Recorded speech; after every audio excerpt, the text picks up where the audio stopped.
प्यार कम।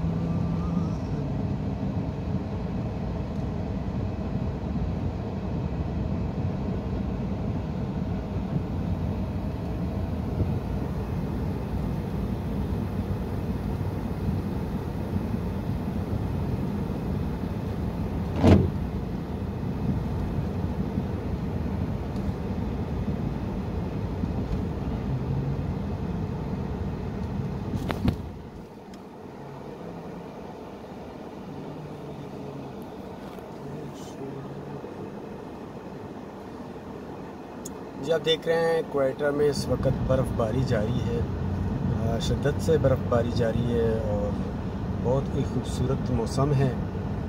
हम इस मौसम का एंजॉय ले रहे हैं, ख़ासकर एंजॉय कर रहे हैं इसको।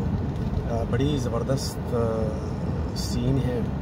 ये हम जा रहे हैं ऊपर पहाड़ की तरफ, देखते हैं क्या सीन होगा। माशाल्लाह ज़बरदस्त बर्फ़बारी है और काफ़ी अच्छी मौसम है। स्पेशली जब आप इस तरह के मौसम में आप निकलोगे तो काफ़ी इंजॉय हो जाती है। ये बर्फ़ जो है टपक टपक के जो गिरते हैं, गिरते ही मुरझा जाते हैं, तो इसका कुछ और ही मज़ा है। माशाल्लाह ज़बरदस्त सीन है और